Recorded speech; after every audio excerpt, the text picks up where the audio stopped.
ಓಂ ಸ್ಕಂದಾಯ ನಮಃ. ನಮಸ್ಕಾರ ಸ್ನೇಹಿತರೆ, welcome to VRL astro and Ayur 369 YouTube channel. ಬದುಕಿಗೆ ನನಗೊಬ್ಬ ಒಳ್ಳೆಯ ಗುರು ಇಲ್ಲವೆಂದುಕೊಳ್ಳಬೇಡಿ. ನಾವು ಮಾಡುವ ತಪ್ಪುಗಳೇ ಎಷ್ಟೋ ಒಳ್ಳೆಯ ಪಾಠಗಳನ್ನು ಕಲಿಸುತ್ತದೆ. ಧನಿಷ್ಠ ನಕ್ಷತ್ರದಲ್ಲಿ ಜನಿಸಿದವರ ಗುಣ ಸ್ವಭಾವಗಳೇನು? ಧನಿಷ್ಠ ನಕ್ಷತ್ರದ 4 ಪಾದಗಳಲ್ಲಿ ಜನಿಸಿದವರ ವಿಭಿನ್ನ ಗುಣಗಳೇನು?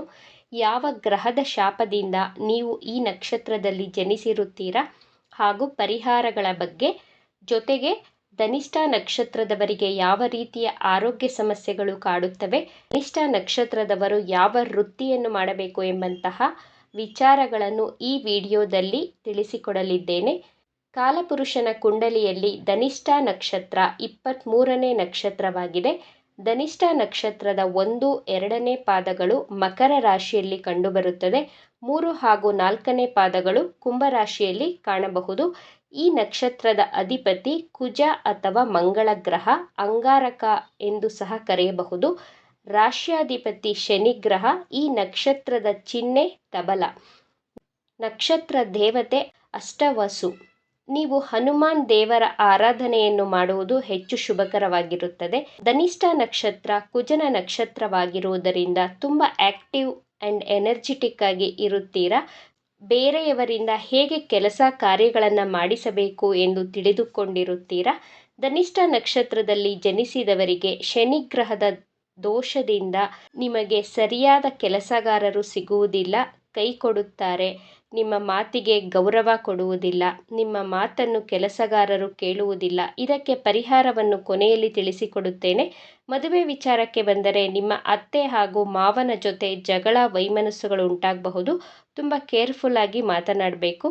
ಧನಿಷ್ಠ ನಕ್ಷತ್ರದವರು ತುಂಬ ಲೀನಾಗಿ ಸಣ್ಣಗೆ ಇರುತ್ತಾರೆ, ತೆಳ್ಳಗೆ ಹಾಗೂ ಸಣ್ಣಗೆ ಇರುತ್ತಾರೆ.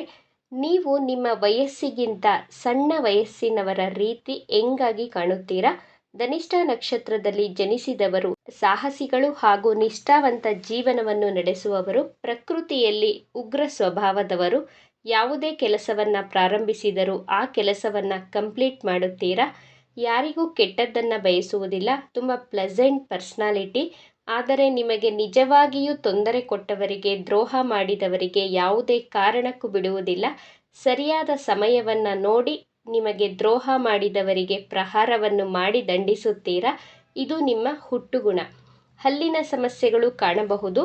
ನೀವು ದೊಡ್ಡ ಮಹತ್ವಾಕಾಂಕ್ಷಿಗಳಾಗಿರುತ್ತೀರಾ. ನಿಮ್ಮ ಕ್ಷಮತೆ ಹಾಗೂ ಸಾಮರ್ಥ್ಯದ ಮೇಲೆ ಹೆಚ್ಚು ನಂಬಿಕೆಯನ್ನು ಇಟ್ಟು ಯಾರ ಸಹಾಯವಿಲ್ಲದೆ ಬೆಳೆಯಲು ಇಷ್ಟಪಡುತ್ತೀರಾ. ಹೆಚ್ಚು ಹಣದ ವ್ಯಯವನ್ನು ಮಾಡುತ್ತೀರಾ. ಅದರಲ್ಲಿಯೂ ಧನಿಷ್ಠ ನಕ್ಷತ್ರದ ಹೆಣ್ಣು ಮಕ್ಕಳು ಧಾರಾಳವಾಗಿ ಹಣದ ಖರ್ಚನ್ನು ಮಾಡುತ್ತೀರಾ. ಸಮಾಜದ ಅಸಹಾಯಕ ವರ್ಗದವರಿಗೆ ಸಹಾಯ ಮಾಡುತ್ತೀರಾ. ಸಹಾನುಭೂತಿಯ ಗುಣ ಉಳ್ಳವರು, ದಾನ ಧರ್ಮ ಮಾಡುವುದು, ತರ್ಕಶಕ್ತಿ ಉಳ್ಳವರು. ತುಂಬ ಲಾಜಿಕ್ ಆಗಿ ಯೋಚಿಸುತ್ತೀರಾ. ತರ್ಕ ಮಾಡುವುದರಲ್ಲಿ ನಿಮ್ಮ ಜೊತೆ ಯಾರಾದರೂ ಸ್ಪರ್ಧೆಗೆ ಇಳಿದರೆ ನೀವೇ ಗೆಲ್ಲುವುದು. ಅಷ್ಟು ವಿವೇಕ, ಬುದ್ಧಿವಂತ, ಇಂಟೆಲಿಜೆಂಟ್, ಜ್ಞಾನವಂತರಾಗಿರುತ್ತೀರಾ. ಮದುವೆಯ ನಂತರ ನಿಮ್ಮ ಭಾಗ್ಯೋದಯವಾಗುತ್ತದೆ. ಕೆಲವೊಮ್ಮೆ ನೀವು ಕೆಲಸದ ಕಾರಣದಿಂದ ಅಥವಾ ನಿಮ್ಮ ಗುರಿ ಉದ್ದೇಶಗಳನ್ನು ಸಾಧಿಸಬೇಕು ಎಂಬಂತಹ ಕಾರಣದಿಂದ ನಿಧಾನವಾಗಿ ಮದುವೆಯನ್ನು ಮಾಡಿಕೊಳ್ಳುತ್ತೀರಾ. 24 ವರ್ಷದ ನಂತರ ನಿಮ್ಮ ಜೀವನದಲ್ಲಿ ಯಶಸ್ಸು ಸಿಗುತ್ತದೆ. ಉತ್ತಮ ಯೋಗಾಸನ ವ್ಯಾಯಾಮವನ್ನು ಮಾಡಿಕೊಂಡು ದೇಹವನ್ನು ಪುಟಿಯುವ ಚೆಂಡಿನಂತೆ ಇಟ್ಟುಕೊಂಡಿರುತ್ತೀರಾ. ನಿಮಗೆ ದುಡುಕು ಸ್ವಭಾವ ಹೆಚ್ಚಾಗಿರುತ್ತದೆ. ಕಾಲ ಮಿಂಚಿ ಹೋದ ನಂತರ ಪರಿತಪಿಸುತ್ತೀರಾ. ಧನಿಷ್ಠ ನಕ್ಷತ್ರದವರು ಯಾವ ವೃತ್ತಿಯನ್ನು ಮಾಡಿದರೆ ಯಶಸ್ಸು ಪಡೆಯಬಹುದು ಎಂದು ನೋಡುವುದಾದರೆ, ರಿಸರ್ಚ್ ಓರಿಯೆಂಟೆಡ್ ಫೀಲ್ಡ್, ಅಸ್ಟ್ರಾಲಜಿ, ರಹಸ್ಯ ವಿದ್ಯೆಗಳು, ಹಿಸ್ಟರಿ ಬಗ್ಗೆ ತಿಳಿದುಕೊಳ್ಳುವುದರಲ್ಲಿ ಹೆಚ್ಚು ಆಸಕ್ತಿ ಉಳ್ಳವರಾಗಿರುತ್ತೀರಾ. Petroleum, gemstone business, engineering, sports related job, mass media, social influencer ಆಗಬಹುದು, ಟ್ರೇಡರ್ ಆಗಬಹುದು, ಲಿಟ್ರೇಚರ್, ಟೀಚರ್, ಫಿಸಿಕಲ್ ಆಕ್ಟಿವಿಟಿ ಇರುವಂತಹ ಕೆಲಸಗಳು, ಸಾಹಿತಿಗಳು, ಕಲೆಗೆ ಸಂಬಂಧಿಸಿದಂತಹ ಕೆಲಸ ಕಾರ್ಯಗಳನ್ನು ಮಾಡಬಹುದು. ಕಾನೂನು ಶಾಸ್ತ್ರ, ಕೃಷಿ, ವಿಜ್ಞಾನದಲ್ಲಿಯೂ ಸೇವೆಯನ್ನು ಸಲ್ಲಿಸಬಹುದು. ಧನಿಷ್ಠ ನಕ್ಷತ್ರದವರಿಗೆ ರಕ್ತಕ್ಕೆ ಸಂಬಂಧಿಸಿದಂತಹ ಆರೋಗ್ಯ ಸಮಸ್ಯೆಗಳು ಹೆಚ್ಚಾಗಿ ಕಾಡುತ್ತದೆ. ಅನಿಮಿಯಾ, ಹಿಮೋಗ್ಲೋಬಿನ್ ಕಡಿಮೆ ಆಗುವುದು, ಕೆಂಪು ಹಾಗೂ ಬಿಳಿ ರಕ್ತ ಕಣಗಳ ಕೊರತೆ ಉಂಟಾಗುವುದು, ಶೀತ ಹಾಗೂ ಕಫಕ್ಕೆ ಸಂಬಂಧಿಸಿದಂತಹ ಆರೋಗ್ಯ ಸಮಸ್ಯೆಗಳು ಕಂಡುಬರುತ್ತದೆ. ಮಹಿಳೆಯರಾದರೆ ಗರ್ಭಕೋಶಕ್ಕೆ ಸಂಬಂಧಿಸಿದಂತಹ ಆರೋಗ್ಯ ಸಮಸ್ಯೆಗಳು ಕಂಡುಬರುತ್ತವೆ.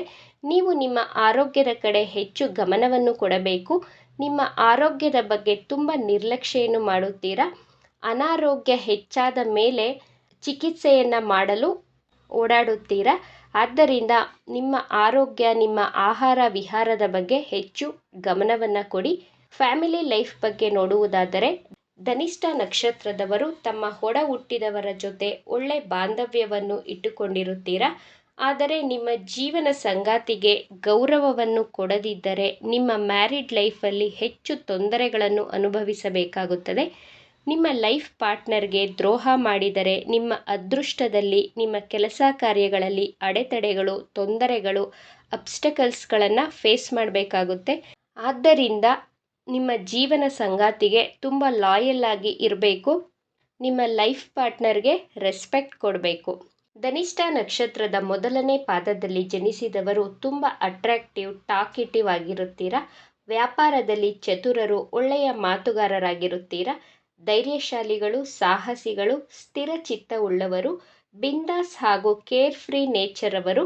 ಹಣವನ್ನು ಹೆಚ್ಚು ವ್ಯಯ ಮಾಡುತ್ತೀರಾ. ಜೀವನದಲ್ಲಿ ಅನೇಕ ಕಷ್ಟ ನಷ್ಟಗಳನ್ನು ಅನುಭವಿಸುವವರು. ಧನಿಷ್ಠ ನಕ್ಷತ್ರದ ಎರಡನೇ ಪಾದದಲ್ಲಿ ಜನಿಸಿದವರು ತುಂಬ ಹಾರ್ಡ್ ವರ್ಕರ್ ಆಗಿರುತ್ತೀರಾ. ಬಹಳ ತಾಳ್ಮೆಯಿಂದ ನಿಮ್ಮ ಜೀವನದ ಗುರಿ ಉದ್ದೇಶಗಳನ್ನು ಮುಟ್ಟುವ ಪ್ರಯತ್ನವನ್ನು ಮಾಡುತ್ತೀರಾ. ಧೈರ್ಯದಿಂದ, ಪರಿಶ್ರಮದಿಂದ ಕೆಲಸ ಕಾರ್ಯಗಳನ್ನು ಮಾಡುತ್ತೀರಾ.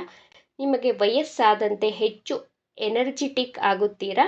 ಧನಿಷ್ಠ ನಕ್ಷತ್ರದ ಮೂರನೇ ಪಾದದಲ್ಲಿ ಜನಿಸಿದವರು ಸಮಾಜದಲ್ಲಿ ಜನರು ನಿಮ್ಮನ್ನು ಹೆಚ್ಚು ನಂಬುತ್ತಾರೆ, ನಿಮ್ಮ ಮೇಲೆ ವಿಶ್ವಾಸವನ್ನು ಇಡುತ್ತಾರೆ. ವಿಶ್ವಾಸಕ್ಕೆ ಅರ್ಹವಾದಂತಹ ವ್ಯಕ್ತಿಗಳಾಗಿರುತ್ತೀರಾ. ಫೇಮಸ್ ಆಗುತ್ತೀರಾ. ಸುಖಭೋಗಿಯು, ಧಾರ್ಮಿಕ ಕಾರ್ಯಗಳಿಗೆ ಹಣದ ಖರ್ಚು ಮಾಡುವವರು, ಬಂಧು ಬಳಗದವರಲ್ಲಿ ಪ್ರತಿಷ್ಠೆ ಹೊಂದುವಂತಹ ವ್ಯಕ್ತಿಗಳಾಗುತ್ತೀರಾ. ಧನಿಷ್ಠ ನಕ್ಷತ್ರದ ನಾಲ್ಕನೇ ಪಾದದಲ್ಲಿ ಜನಿಸಿದವರು ತುಂಬ ಹಂಬಲ್ ಆಗಿರುತ್ತೀರಾ. ಇಂಪಲ್ಸಿವ್ ಆಗಿರುತ್ತೀರಾ. ತುಂಬ ದುಡುಕು ಸ್ವಭಾವದವರು, ಕಲಹಪ್ರಿಯರು, ಆ್ಯಕ್ಷನ್ ಓರಿಯೆಂಟೆಡ್ ಪರ್ಸನ್ ಆಗಿರುತ್ತೀರಾ. ಈ ನಕ್ಷತ್ರದಲ್ಲಿ ಜನಿಸಿದವರಿಗೆ ಶನಿ ದೋಷವಿದೆ ಎಂದು ನಾನು ಮೊದಲೇ ತಿಳಿಸಿದ್ದೇನೆ. ನೀವು ಜೇನುನೊಣದ ಚಿತ್ರವನ್ನು ನಿಮ್ಮ ಬಳಿ ಇಟ್ಟುಕೊಳ್ಳುವುದರಿಂದ ಹಾಗೂ ಶನಿವಾರದ ದಿನ ಕಬ್ಬಿಣದ ವಸ್ತುಗಳನ್ನು ದಾನ ಮಾಡುವುದರಿಂದ ಈ ದೋಷದಿಂದ ಮುಕ್ತಿಯನ್ನು ಪಡೆಯಬಹುದು. ಇವಿಷ್ಟು ವಿಚಾರಗಳು ನಿಮಗೆ ಇಷ್ಟ ಆಗಿದೆ ಅಂತ ಭಾವಿಸ್ತಾ ಇದ್ದೇನೆ. ಇಷ್ಟ ಆಗಿದ್ದರೆ ನಮ್ಮ ಚಾನಲನ್ನು ತಪ್ಪದೇ ಸಬ್ಸ್ಕ್ರೈಬ್ ಮಾಡ್ಕೊಳ್ಳಿ. ಈ ವಿಡಿಯೋಗೆ ಒಂದು ಲೈಕ್ ಕೊಡೋದನ್ನು ಮರಿಬೇಡಿ. ಈ ವಿಡಿಯೋವನ್ನು ನಿಮ್ಮ ಫ್ರೆಂಡ್ಸ್ ಆ್ಯಂಡ್ ಫ್ಯಾಮಿಲಿ ಗ್ರೂಪಲ್ಲಿ ಹೆಚ್ಚು ಹೆಚ್ಚು ಶೇರ್ ಮಾಡಿ. ನಿಮ್ಮ ಅಭಿಪ್ರಾಯಗಳನ್ನು ತಪ್ಪದೇ ಕಮೆಂಟ್ ಮಾಡಿ. Thank you friends.